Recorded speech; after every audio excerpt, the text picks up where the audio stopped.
Hello, welcome to the Near Future podcast. I'm Tom, this is Jonny, and we're going to give you a quick update on how we're thinking about what we're building, where we're exploring in AI and design right now. So I thought we could start out by talking a bit about a workshop that we ran on Friday evening, Friday night, the prime time for design workshops, at an event called Product Unleashed in London, where we built a design tool in 15 minutes, twice.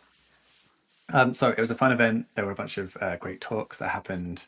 There are four talks about designers exploring AI, and then we were the desserts. We were the bit afterwards in a separate room in the top of this building where we ran a workshop on building your own design tool twice, as I mentioned.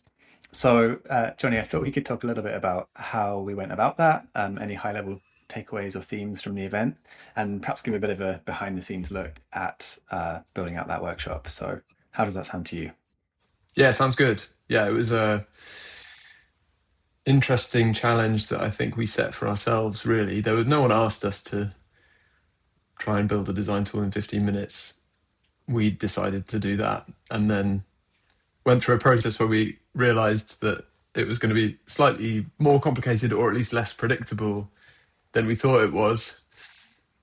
In fact, I think I probably should blame myself. I think I responded to the email with like, I think we should just build a design tool. And then as we actually started to run tests of what you could build in 15 minutes, I think we probably realized at that point that while it is possible, absolutely possible to build a design tool in 15 minutes, quite a lot of that time is just watching Claude or your LLM think and then write code. And it's not very interesting.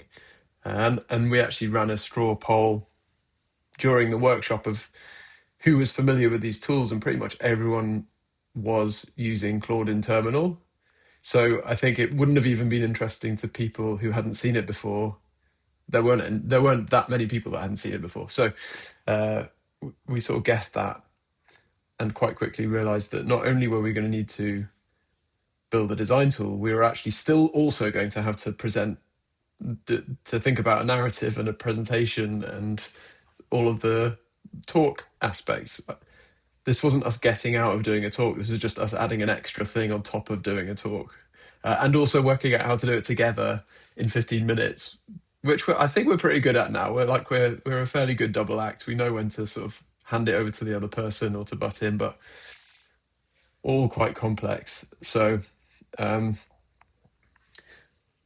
I think the first ideas we had were sort of slightly more serious design tools, or actually creating an artifact on the screen like a button or a bouncing ball or something. We've run these things before and it works quite nicely.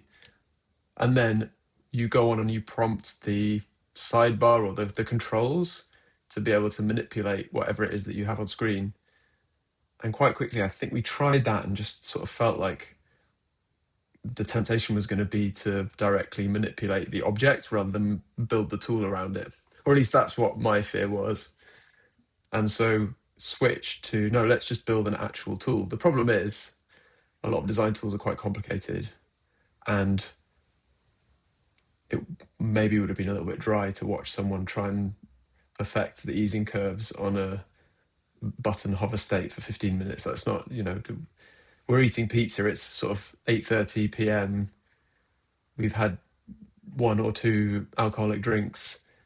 This is not the kind of content that people are going to be asking for. So we pivoted again to building retro tools that we thought, at least, even if it doesn't work, we should get a laugh. So we ended up with three options. Etch A Sketch was one, and that was chosen. The audience chose which tools we would ultimately build. So Etch A Sketch, Word Art, and the third was Paint, MS Paint. And I think that worked really well, actually. And what's amazing about it, and the sort of mind-blowing thing about these coding models and their training data and all of the stuff they already know about the world without you having to tell them, is all you had to do to build a fairly complete version of one of these tools, whether it's an Etch A Sketch or a MS Paint, is write, build MS Paint. And actually within about a minute, it's there. So the 15 minutes was never at risk in terms of actually getting a sort of basic version of a thing that looked recognizable and people could see and understand what it was. I think the harder thing ended up being, what do we then do next, and how do we get people to get excited about wacky ideas and feature requests, and then how do we actually fill the time where people aren't doing that with a bit of why, a bit of a narrative. So it probably ended up taking us maybe a bit longer than we would have hoped to get it to the point where it works. But I think then it worked. So I think it was entertaining and sort of funny, and hopefully we landed a little bit of a serious point in it as well. But yeah, Tom, what did you think? Yeah, I thought it was really fun. Definitely agree with you that we uh, on paper it looked like we're just going to have a terminal open and run through this thing. We don't really need to prepare very much, but in the end, it's like that plus a slide deck plus how do we hand off between each other. Um, I thought it went really well. And if you weren't there, if you didn't see that, then the Etch A Sketch we created the first time round was this trippy rainbow colored animating Etch A Sketch experience that was kind of quite wacky, quite bizarre. Worked very well on the mobile though, and there was this neat moment at the end of the workshop where we uploaded it to Ooda, which is a tool that you've built, Jonny, and that got it online very smoothly.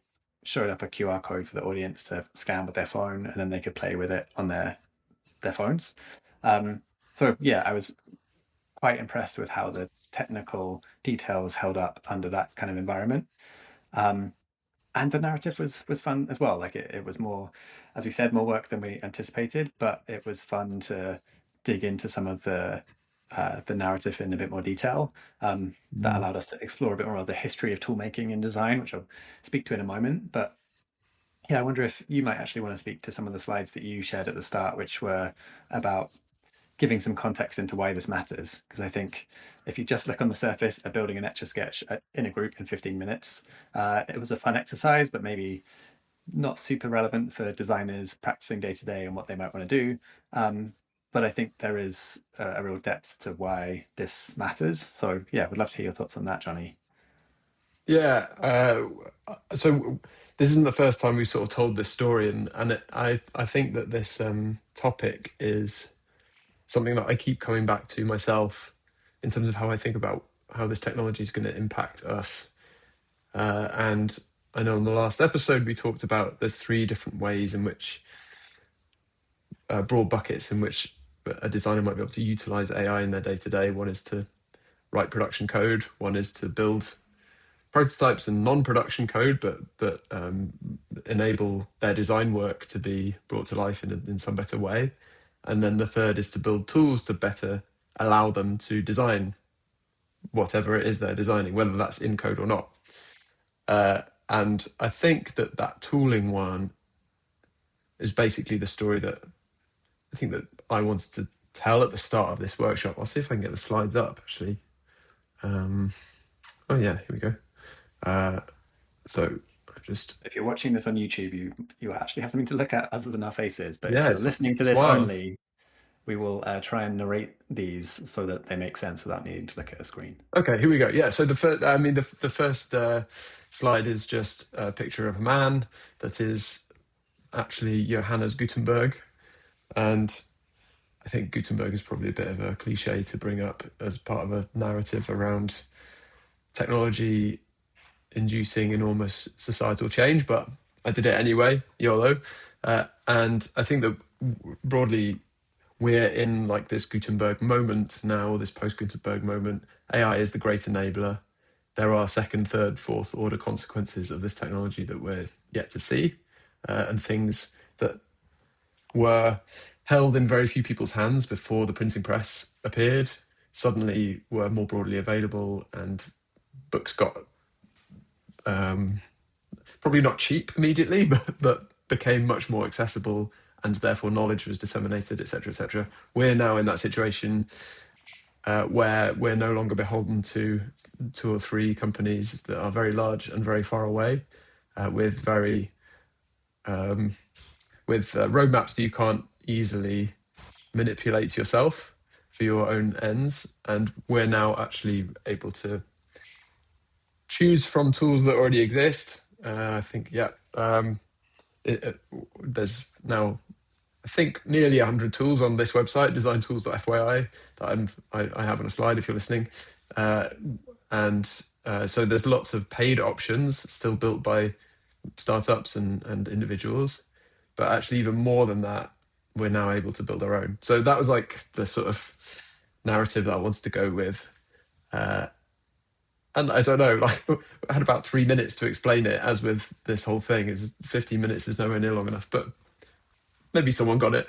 I think there were a lot of nods on the slide, on the Adobe and Figma slide. Lots of people agreeing hard with that at the very least. So hopefully something happened. And then I got to use my my hardcore meme skills. I got to be a meme lord with this is one of my favorite images to meme on, which is a man pouring a lot of olive oil on a salad. And the man is us, and the olive oil is features, and the salad is this tool. So if you're not looking at it, it's not, it might not make much sense, but we kept asking for more features throughout this process. So there's occasional slides with requests to the audience for more features. Anyway, yeah. Great. Yes. And there were some good feature requests. So I was impressed that the audience were pretty engaged with suggesting ideas. I think the second time round, we get the horse button in? Yeah. Maybe. Yeah, lots of rainbows and animation, and yeah, it was very fun. So Tom, as part of this presentation, we also threw in some historical examples. And while I have the slideshow up, we could dig into them if you're up for it. Sure. I thought Sure. it was Yeah. really interesting. Yeah. So I think the reason we wanted to add a bit of history and a bit of context here is that all of this tool making seems to be exploding on the internet right now. Everyone's designing their own tool for their own process, which is really exciting to see. But it feels like maybe this is a new phenomenon, but actually there's a long history of people designing their own tools and designers designing their own tools. So a few historical examples we spoke about in the narrative. One is the classic example of Steve Jobs and Apple, where Chris Espinosa, early employee of Apple, got fed up of being micromanaged by Steve Jobs's attention to detail and creative vision, and built him the calculator construction set, which allowed Steve to edit and manipulate every minute detail of the calculator UI to get it just right for to perfect that experience. So that's one good example, the classic example, perhaps. We also talked about another couple, though.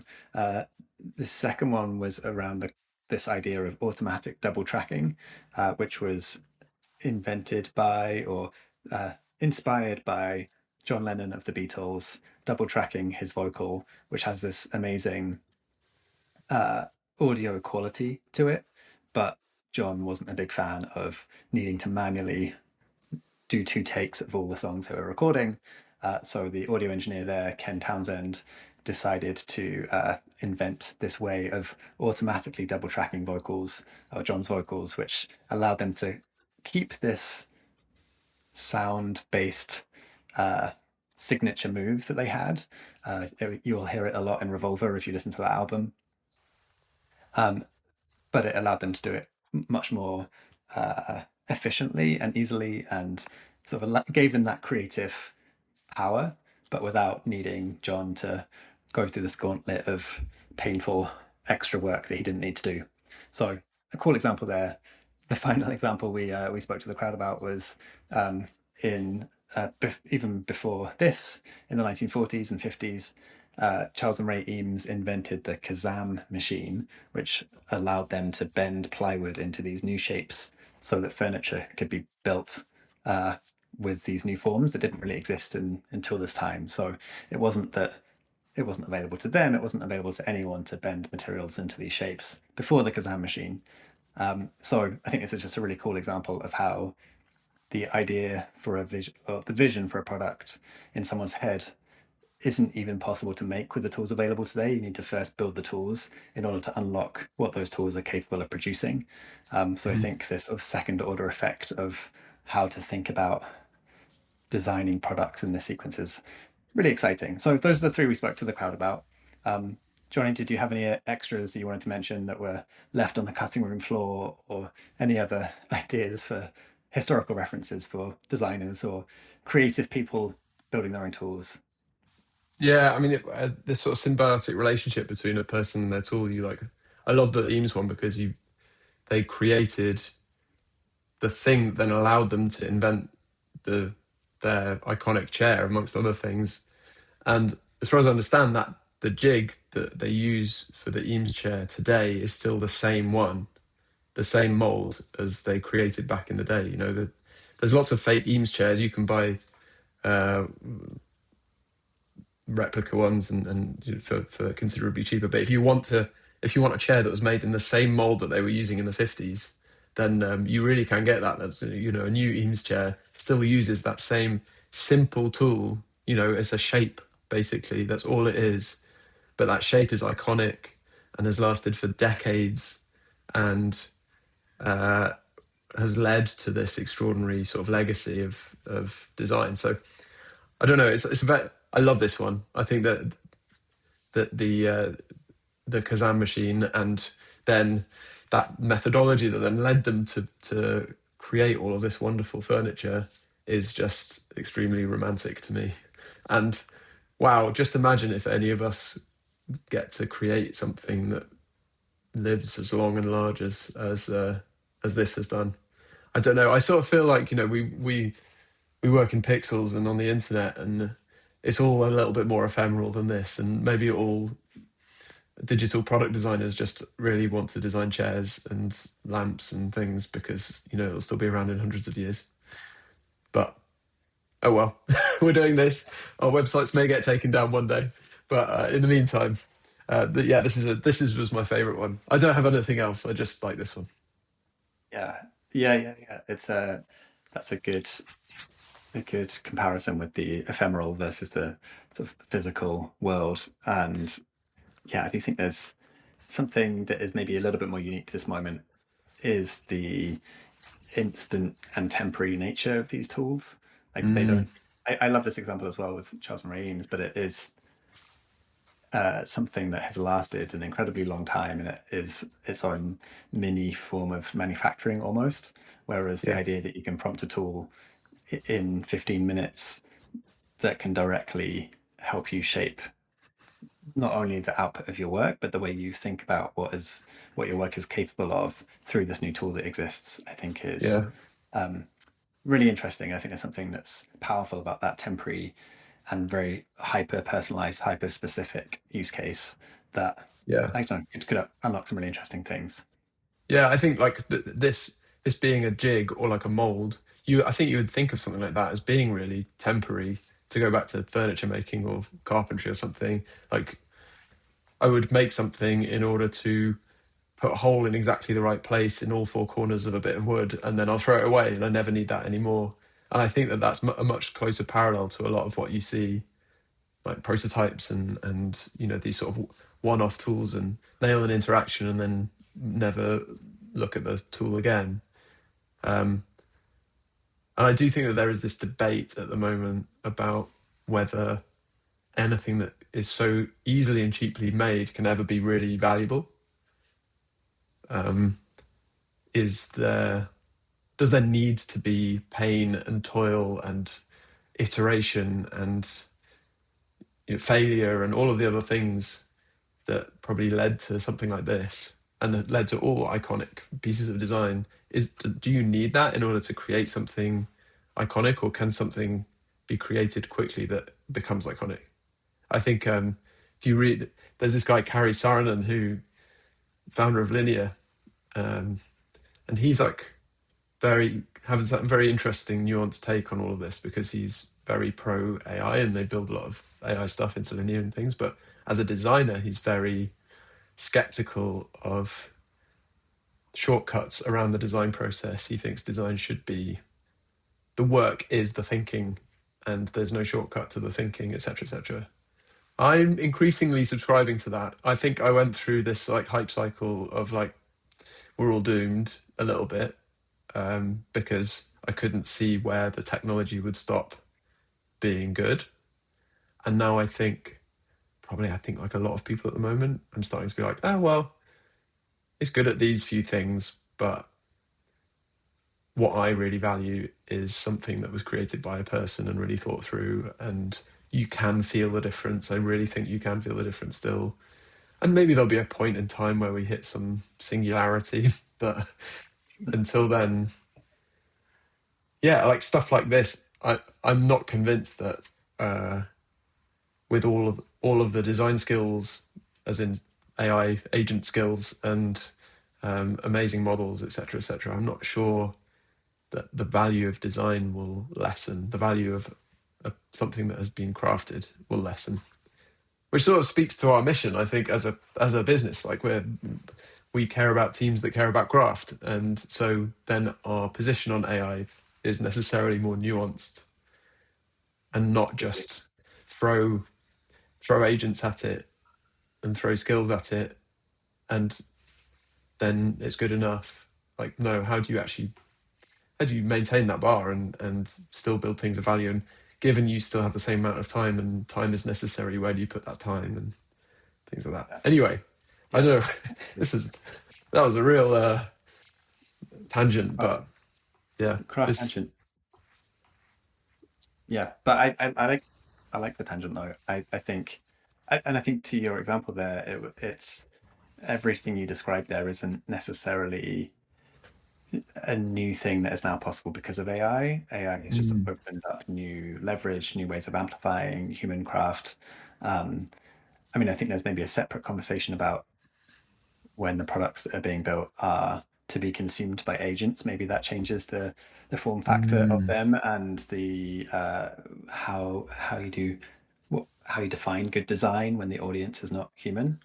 yeah, But assuming the audience is human, I am inclined to agree. The sort of authentic human judgment and editorial taste is increasingly important. And I've yeah. actually sort of an adjacent tangent to that is I've been thinking more recently about uh, personality traits rather than AI being universally good or bad at something. So Mm, what I mean by that is using in the pursuit of better craft and using AI to achieve better craft. There's often a narrative about AI being an amplifier.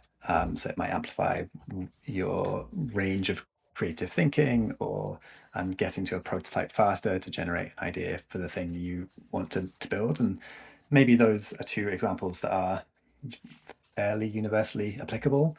But I think yeah, there's some interesting things around whether AI plays the role of the amplifier or AI plays the role of more of a counterbalance to someone's default instinct. And if you're a craft person who is perhaps a perfectionist who doesn't want to ship things and you just want to focus on like crafting the details, maybe there are ways that AI could be used to counterbalance that instinct and actually get you to like share things more like earlier or um, mm, reassure you that actually sharing this openly with a certain audience is going to be a positive thing to get feedback on your idea and get it improve it in the long term. Whereas if you're a craftsperson who is maybe less obsessed with details and hungry to get something out quicker, you might need AI to counterbalance you in the other way. So I think there's, I don't know, potentially a theme around someone's unique profile of how they think, how they make, using AI to not just universally amplify all the things, but really target where it can amplify based on your profile as a person. And so, this is spoken of someone who overthinks things. And Jonny, you and I have talked before about maybe my bar for getting something out is high, higher than it should be sometimes.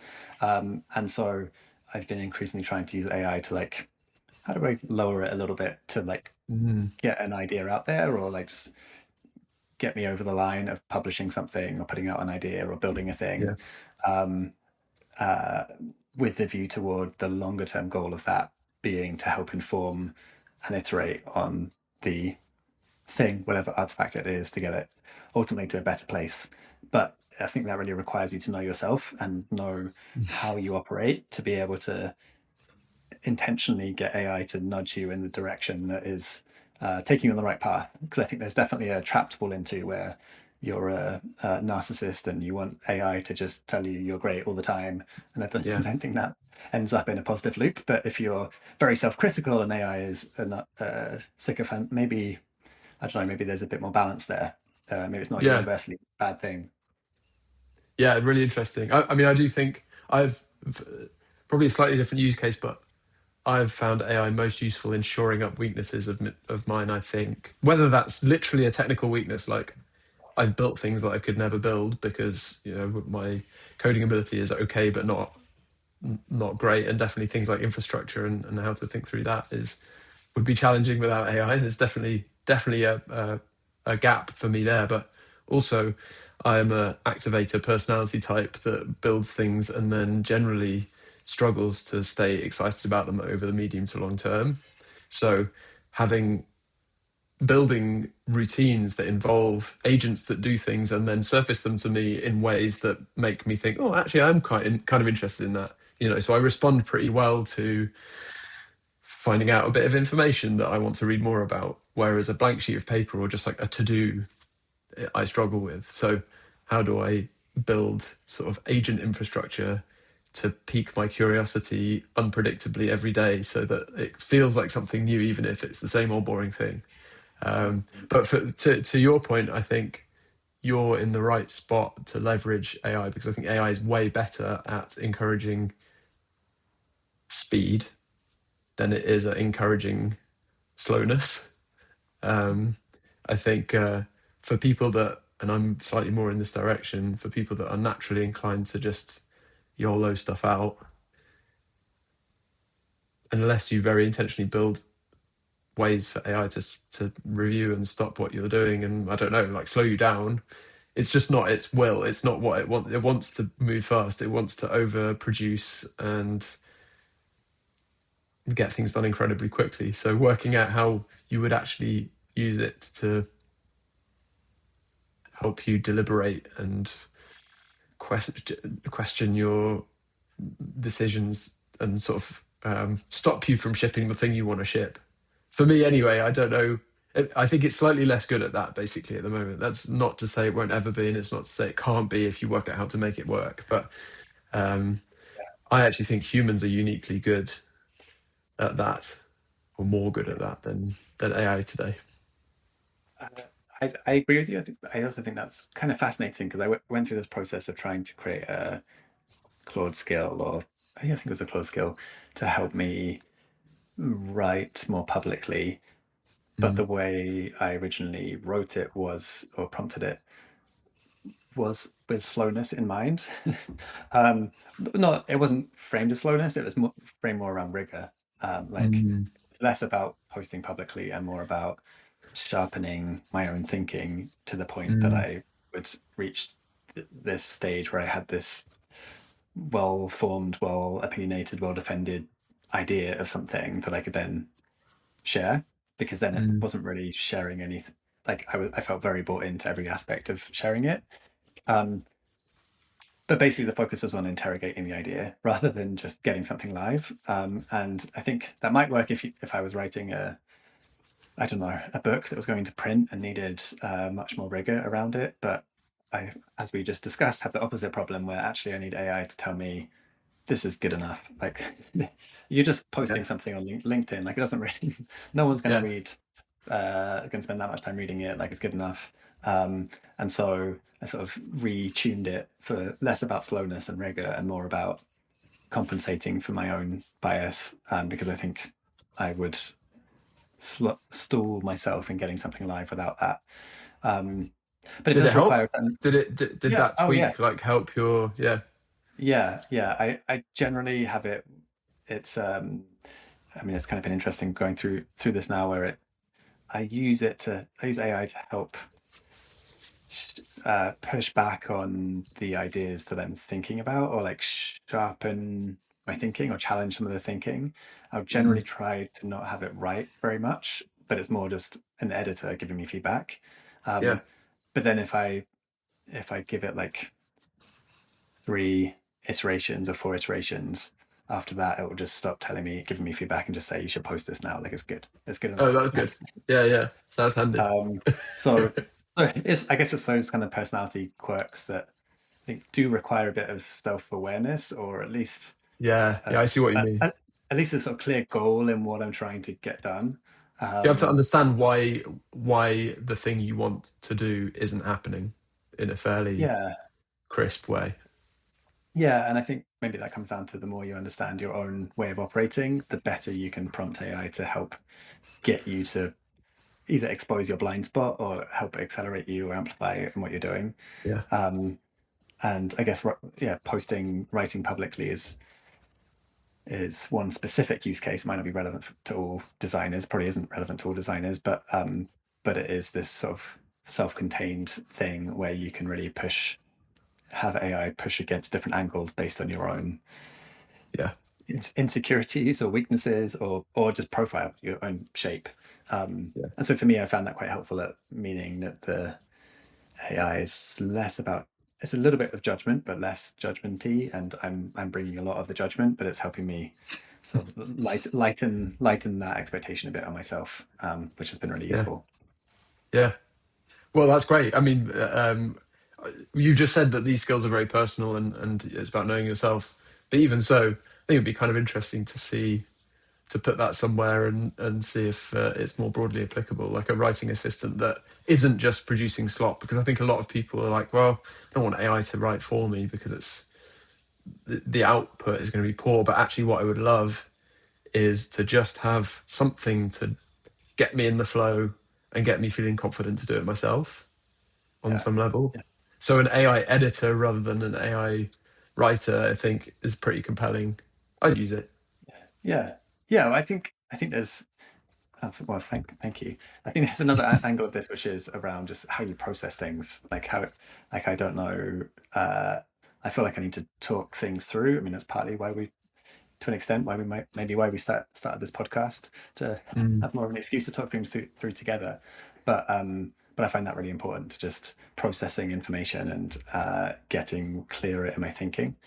yeah, So perhaps that's another angle of this, of how you how you knowing how you reach that clarity is an important thing to bake into how you operate, and then find ways for AI to leverage that, to sort of build on that, but not replace it. And I guess that all comes back around to the craft point you were saying at the start, which is, how do you use AI as this mirror or this amplifier throughout your creative process to make sure it is amplifying the things that extend your thinking or extend your capacity, yeah. or counterbalance and push back, based on what you uniquely want to get out of it. Yeah, and fundamentally not remove the things that you love about the work. And Absolutely. there'll be some things that people love that will be automated away, unfortunately, over the next however many months and years because of this technology. But I think there's plenty that doesn't need to be. Yeah. And I think there'll be plenty of opportunities to spend more time doing the things you love by making everything else more efficient around Yeah. the edges of it. I think we are doing extraordinary amounts of low leverage work as a society still that is a great opportunity that this is a utopian but would help make space for more fun stuff that still is worth paying humans for. So that's my optimism showing. I'm sorry, Yeah, but yeah, no, absolutely. I think if there's one thing we're able to help with, or for in teams who care about craft, that one thing might be taking a lot of that low leverage work off people's plates, so they can spend more time focusing on craft. yeah, Doesn't necessarily mean AI has to focus on the craft, but there's potential opportunities for that too. yeah, for sure. Right, let's move on. I've realised Yeah, I've been showing this slide for ages, but we were talking around it for a long time, so I think that's okay. So right. what's next on the docket, Tom? So I would love to ask you a bit more about Ooda. So you mentioned, and we talked about in that demo on Friday, the last step of our demo was getting the design tool that we built with the audience live on the internet. And that worked incredibly smoothly. And that was thanks to the tool Mm. that you had built, Ooda. So could you tell us a little bit more about that, and have you been thinking about it this week? Yeah, I think Ooda had quite a big week last week because of two things that happened. Well, no, I think it was just one thing that happened. Was at the end of the week before. I've been building this tool, or like playing around with it and trying to work out if it's interesting, for a couple of months. And the original idea was around this concept of local host is hard for non-technical people and risky. Like, I want to run my coding agents with no permissions prompts because it's annoying and I never read them anyway and I don't know what they mean. So I'm just going to turn permissions off. But then, it could delete my file system, and I need to get all of these secret keys and API keys and passwords and things from an engineer, and then I need to ask them how to help me set it up. And I've got to run all sorts of commands that look scary. And then after all of that, I've got loads of company IP sitting on my laptop, and I don't know if I'm adding enough value to really need it there. And so the original idea was like, everyone should just be able to code in the cloud. Like, localhost will look silly in a few months' time, in a few years' time. So, and everyone will be in their cloud sandboxes. So I should build those sandboxes, but specifically for non-technical people. So that was the original idea, and I actually got the technology working pretty smoothly, and I really enjoyed. And to this whole what is a designer and what do we design when it's for agents thing, I designed a CLI and loads of non-UI sort of design work. I had a lot of fun learning about how to think through that, and it ultimately ended up with a piece of technology that worked, and I felt pretty good at and about, but a bit of a black box. And I sort of didn't feel that confident that I could describe why someone should care. And then a week or two ago, I sort of realized that the thing that really mattered probably was getting the finished thing, live somewhere for someone else to look at. We have all of these knowledge management platforms for documents and the rest of our work. And then I was talking to a scaled design team who said, they tried out Claude Code, but they didn't have anywhere to put the things they built. So they went back to Figma Make because they've sort of solved that. Figma have solved the sharing the link problem. And I just thought, sharing the link problem isn't a big problem. It doesn't feel like, frontier technology. It feels solved. It just so happens that Figma bothered to do it, and it's where the design work's already happening. So, so I thought, actually, I've actually built it already, all of the stuff required to solve that, but it's just a sort of side project within Ooda. And so I just flipped the sort of narrative in my own head. I was like, oh, well, how about I tell the story of Ooda being, instead of run your dev server in the cloud, which is what it was, instead just publish stuff to the cloud, but it's not public. It's only for inside your organization. Really easy. So I changed the H1 to, in fact, I could probably pull it up. I changed 3 words in the on the website from don't let your dev environments fly away or something to don't let your team's websites fly away. And I changed a few bits lower down the page, like publish in seconds, sites are secure by default was sort of a new section to really land the idea of prototypes, tools, and documents.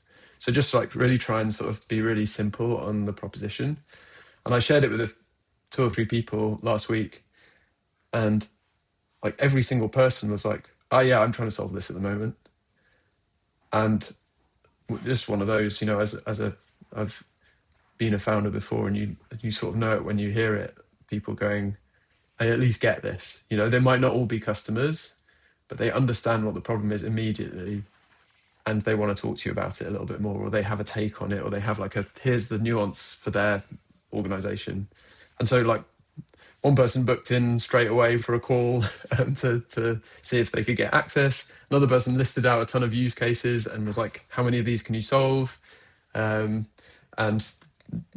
probably about half of them at the moment, but no reason why I couldn't solve more of them. So I was like, okay, well, now I feel excited about this again, having been not sure what to do with it for a couple of months. And then I thought, oh, the perfect way to force myself to get it working is to use it in our 15-minute tool creation workshop. And so I spent a couple of hours on Friday just making sure it worked really well. So now basically all you need to do is, after you've logged into Ooda, because it's only for Teams, so you have to have an Ooda account, all you do is ask Claude to publish this site on Ooda, and it knows exactly what to do. And within about a minute, probably 30 seconds, you'll have your full website, prototype, whatever it is, live on a link that is only accessible to people who are within your Ooda organization. So, it's a login. By default, you have to log in to see it, which just sort of solves a little pain point that I think is interesting, and I'm not sure many other people are doing. So really early days. And right now I'm just sort of excited about what it could be. I think the most interesting thing for this conversation, though, is that almost none of it has been designing a UI. Like, the UI looks pretty awful. Claude has done most of it. To get the whole thing working and to prove the value of it, almost all of the value is felt in Terminal, because it's, once you've created your account and logged in once, you sort of never have to go back to it. You ask it to give you a link, it gives you a link back in Terminal, you share it. You can change sharing settings and do everything else from Terminal, aka via your agents. You just ask your agent to do it. So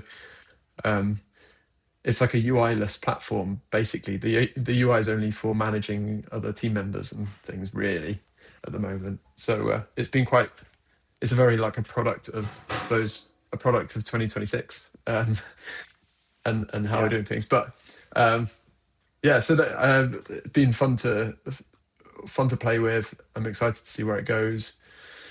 Don't know how to charge for it or anything like that. Yeah, I don't know what the plan is, but we'll see what happens from here.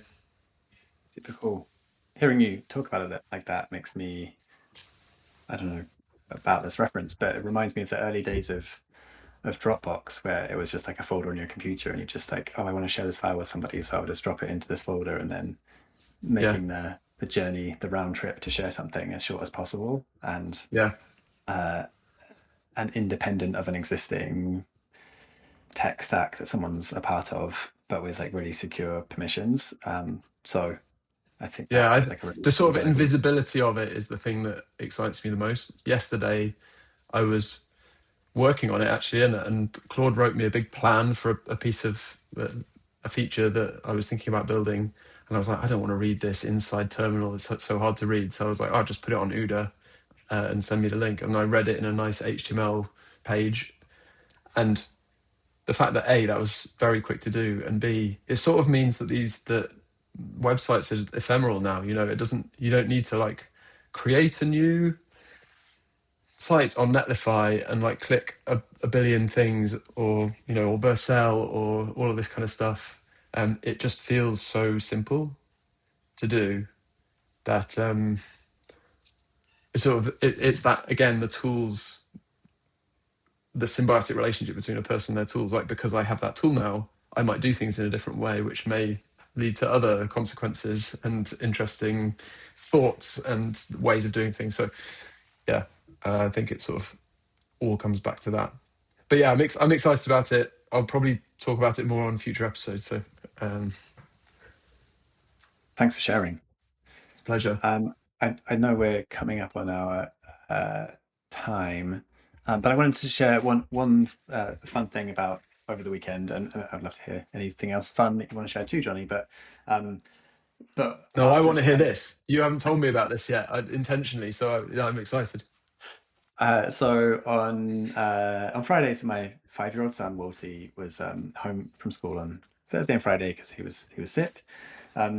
And so I was looking after him for a bit, and we were talking about what I was going to be doing on Friday night. And I told him I'd be building this tool with a group of people, and that we could maybe do a test run together, like a practice run. And I told him that we'd be building a calculator. And he's 5, so I was asking him, "Do you know what a calculator is?" "Yeah, have you encountered one?" And he knows basic arithmetic, but I don't think he's ever used a calculator before. Uh, anyway, he claimed that he knew what a calculator was, but the thing I forgot about was I was about to leave on Friday, and he was a bit poorly, so he was not maybe his usual self during the day. But just as I was about to leave, he said, "Oh, but Daddy, you said you were going to build a calculator with me, and we haven't done it yet." And so I felt really Oh. guilty leaving on Friday night going to this event. And then one of the talks there, one of the speakers was talking about her 7-year-old daughter and how they have been playing with AI together and what that has taught her daughter about these amazing new tools that are what they're capable of. It was a very inspiring talk, and it was focused on finding moments of play and imagination throughout the weekend. And so that directly led me to thinking, oh, I need to make sure I do this over the weekend. So on Saturday, I sat down with Lottie and we built a calculator together on my laptop. I was a bit nervous about how will he understand like AI on my laptop? Like he doesn't. I don't know if he has a really good foundation of what software even is to begin with. So it's kind of interesting Mm. viewing it through his eyes of will he just assume this is how calculators are built generally, or will he know that there's something different about how this is coming together? So we built the calculator. It was cool. He got a lot of enjoyment out of just doing 5 + 5 = 10, and he's like, I know that. That's great. But then we started adding features, and that's where it got kind of fun and cute and interesting. And I asked him what feature he wanted to add, and he said he wanted to add a car. So we first added a car button. We added it to the calculator, and then what did it do? The car drove across the screen. It was like an emoji car, and then his eyes lit up. He was really excited about this car button and what it could do. But it didn't do any maths. So we were talking about like, what could it do? And he said, oh, it should multiply by 100. So we actually held down the voice button, and he spoke. He gave the feature request to Claude, and Claude added the multiply by 100 when you press the car button. And then we added a horse button, and I think his brother came over at that point and was asking like, he's just learning to talk. I think he just said horse. So we added a horse button. Morty was loving that. And then the final thing, I was like, okay, well, we've got a few good features here. But Morty's really interested in Lego at the moment. He's really obsessed with the Lego. So then I gave this complex request of now imagine the calculator as a Lego board. I want you to remove all the numbers and operators and everything, and then in order to make a calculation, you have to put the Lego pieces together on the board, and then it can do your calculation. So it took 5 minutes for Claude to do that. It was pretty complex. But then Multi was just going through the process of not even using it as a calculator, but he was just so fascinated with like, oh, there are these Lego pieces on the screen, and we just turned up Yeah. in this calculator, and he was like, I just want to line up all the numbers so it goes 1, 2, 3, 4, 5, 6, 7, 8, 9, 10. And it was incredibly cute and heartwarming.